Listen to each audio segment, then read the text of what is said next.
perkenalkan nama saya Dini Dwi Astuti, NIM 5011193035. Ini adalah jawabanku. Tugas tutorial kedua, studi komparatif pendidikan dasar di berbagai negara. MPDR 5302. Yuk kita simak jawabannya. Jawaban nomor 1, bagian A. Analisis terhadap tulisan perspektif gender dalam penentuan pengurus kelas di sekolah dasar. Mengidentifikasikan bahwa masalah gender di antara siswa sekolah dasar tetap menjadi fokus signifikan yang harus diatasi melalui edukasi serta transformasi budaya di dalam sekolah maupun di rumah. Serta keseluruhan, artikel ini menyoroti bahwa kesetaraan antara gender di tingkat SD merupakan hal yang krusial tidak hanya untuk keadilan sosial, tetapi juga sebagai pondasi awal dalam menciptakan komunitas yang setara dan terbuka. Transformasi budaya ini memerlukan dedikasi dari berbagai pihak, termasuk pendidik, orang tua, serta sistem pendidikan secara keseluruhan. Berikut ini adalah analisisnya. Analisis yang pertama, yakni kurangnya penerapan integrasi gender dalam pendidikan dasar, menunjukkan bahwa inisiatif integrasi gender belum sepenuhnya diterapkan di sektor pendidikan dasar di Indonesia.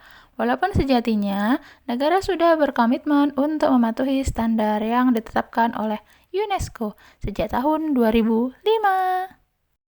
Kedua atau selanjutnya, hubungan antara gender dan stereotip di SD tingkat sekolah dasar pada kecenderungan munculnya stereotip di mana jabatan ketua kelas seringkali diserahkan kepada anak laki-laki, sementara jabatan sekretaris dituaskan untuk siswa perempuan. Hal ini berhubungan dengan pandangan bahwa beberapa posisi harus diisi sesuai dengan jenis kelamin, meskipun seharusnya penugasan tidak terpengaruh oleh gender atau kelamin. Yang selanjutnya atau yang ketiga, pengaruh stereotip gender terhadap perilaku dan prestasi peserta didik menunjukkan bahwa wanita cenderung lebih mengikuti aturan dan teratur, sementara pria lebih sering dipandang bermasalah. Dalam hal ini, perilaku dan pencapaian akademik, kondisi ini memperkuat pandangan stereotip gender dan menghalangi adanya kesetaraan dalam kesempatan. Lanjut, yang keempat, peran guru dan orang tua.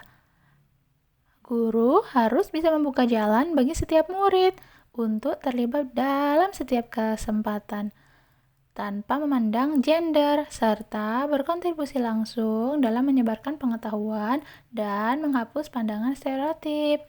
Orang tua perlu menanamkan prinsip kesetaraan melalui pendidikan di lingkungan rumah, seperti membimbing anak laki-laki dan perempuan untuk menjalani peran sesuai dengan hakikatnya tanpa diskriminasi. Nah, ini dia langkah yang kelima atau yang terakhir. Bisa dilakukan untuk menangani bias gender dalam lingkungan pendidikan dasar, mencakup menyediakan peluang setara dalam aktivitas sekolah, termasuk memilih pengurusan kelas, menyampaikan informasi kepada siswa agar tidak mempertimbangkan gender sebagai penentu posisi, mendorong partisipasi keluarga, dan meneliti serta menilai buku ajar. Yuk kita lanjutkan. Jawaban nomor 1B. Berdasarkan pada artikel yang dibahas, ada beberapa kesamaan dan pengalaman di tempat saya bekerja, yaitu di UPTD SD Negeri Adiluhur. Nyatanya, sebagian besar laki-laki cenderung lebih sering melanggar aturan dibandingkan siswa perempuan. Terkait dengan tingkat kepatuhan, siswa perempuan menunjukkan kepatuhan yang lebih tinggi dibandingkan rekan-rekan yang lelaki. Sebagai contoh, ketika diminta untuk melakukan tugas piket kelas, seringkali muncul laporan bahwa siswa laki-laki enggan melaksanakannya. Namun, walaupun situasi tersebut ada, kami sebagai guru selalu berkomitmen untuk memberikan perilaku yang adil terhadap siswa laki-laki maupun perempuan dalam memberikan kesempatan dan mengembangkan potensi yang mereka miliki. Terkait dengan pemilihan ketua kelas dan sekretaris kelas, kami memberikan hak kepada semua siswa, baik laki-laki dan perempuan, untuk menjadi calon dan pemilihan ketua kelas. Di beberapa kelas, bahkan ada siswa perempuan yang berhasil menjadi ketua kelas. Selain itu, saat upacara, kami juga membuka kesempatan bagi siapapun, termasuk siswa perempuan, untuk menjadi pemimpin upacara. Ini menunjukkan bahwa ada siswa yang perempuan yang cukup berani dan untuk menjadi pemimpin upacara pada hari Senin. Lanjut. Ini dia jawaban saya nomor 2 bagian A. Berikut adalah analisis yang dibahas dalam artikel.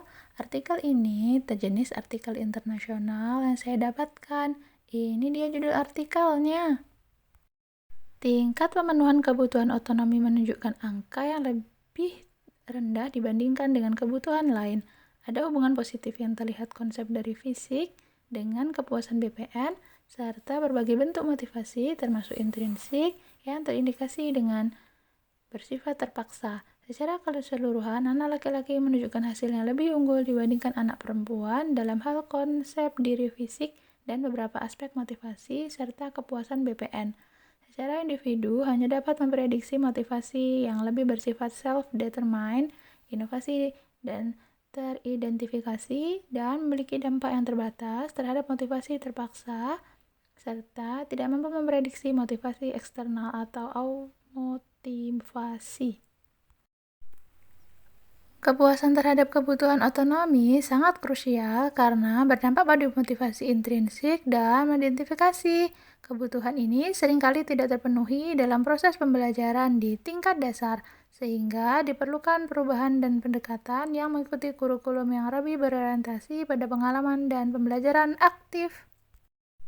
Guru PJ dianjurkan untuk mengadopsi pendekatan yang lebih berorientasi pada siswa dan memberikan peluang untuk mandiri. Penekanan pada pemenuhan kebutuhan psikologis, khususnya otonomi, diperlukan untuk meningkatkan semangat belajar siswa. Penelitian ini bersifat eksploratif dan fokus pada anak-anak di tingkat dasar, sehingga perlu dilakukan penelitian lebih lanjut terkait kebutuhan frustasi serta model yang lebih sesuai untuk kelompok usia ini. Diperlukan juga untuk memperluas ragam sampel dan menciptakan instrumen pengukuran yang dirancang khusus bagi siswa SD. Ada 3 tujuan penelitian. Yang pertama, menilai sejauh mana konsep yang dirasakan terkait dengan kebutuhan psikologi yang mendasar dan semangat siswa dalam pendidikan jasmani di level SD. Yang kedua, memeriksa keterkaitan antara faktor-faktor tersebut dan perbedaan berdasarkan jenis kelamin. Yang ketiga atau yang terakhir, mempelajari dampak dari kebutuhan psikologis dasar, aspek diri yang berkaitan dengan fisik, dan jenis kelamin sebagai indikator motivasi siswa dalam pendidikan jasmani.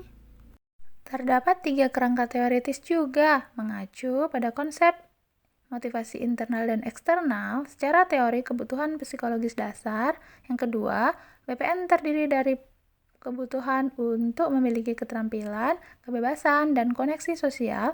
Yang terakhir, motivasi dievaluasi melalui berbagai kategori, termasuk motivasi internal, teridentifikasi secara tidak sukarela, tanpa motivasi. Terdapat 3 metodologi penelitian. Yang pertama, sampel 474 murid di sekolah dasar dari 4 lembaga di A. Spanyol. Yang kedua, variasi data kuantitatif menggunakan survei yang mengukur kepuasan BPN, citra diri fisik, dan dorongan. Yang terakhir, analisis data, multivariate, regresi linear, dan analisis korelasi. Yuk lanjutin.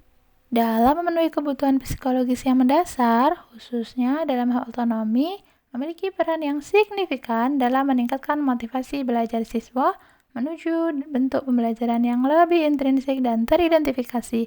Perbedaan antara gender berpengaruh pada tingkat pengembangan konsep diri, fisik, serta motivasi, yang menunjukkan betapa pentingnya memperhatikan faktor ini dalam proses pengajaran serta perancangan intervensi di pendidikan dasar. Ini jawaban dari nomor 2, bagian B. Artikel ini memiliki hubungan yang signifikan dengan topik gender pada pembahasan modul di MPDR 5302 karena membahas perbedaan antara gender dalam motivasi dan konsep diri fisik serta selama pelajaran pendidikan jasmani. Baik laki-laki maupun perempuan menunjukkan perbedaan hasil terkait pemahaman tentang diri fisik dan motivasi mereka terhadap pendidikan jasmani, di mana siswa laki-laki tingkat pemahaman diri dan fisik dan kepuasan berdasarkan teori kebutuhan psikologis dasar yang lebih tinggi. Ini mencerminkan adanya kesenjangan gender dalam konteks pendidikan jasmani, di mana siswa laki-laki cenderung merasa lebih percaya diri dalam menghadapi tugas fisik dibandingkan yang perempuan. Temuan ini relevan dengan masalah gender dalam pendidikan dasar, yang seringkali mengaitkan variasi dalam prestasi akademik atau keterlibatan fisik dengan stereotip yang berhubungan dengan gender.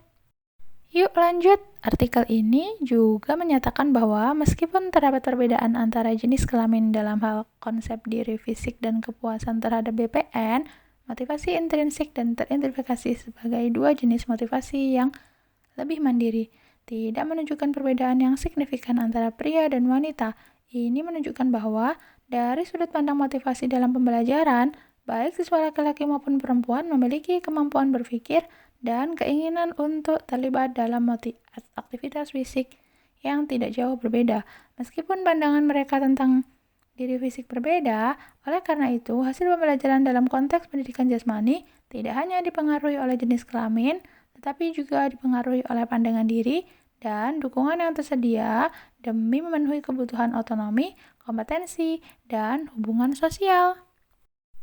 Nah, ini dia artikel yang saya gunakan. Saya sertakan link aksesnya.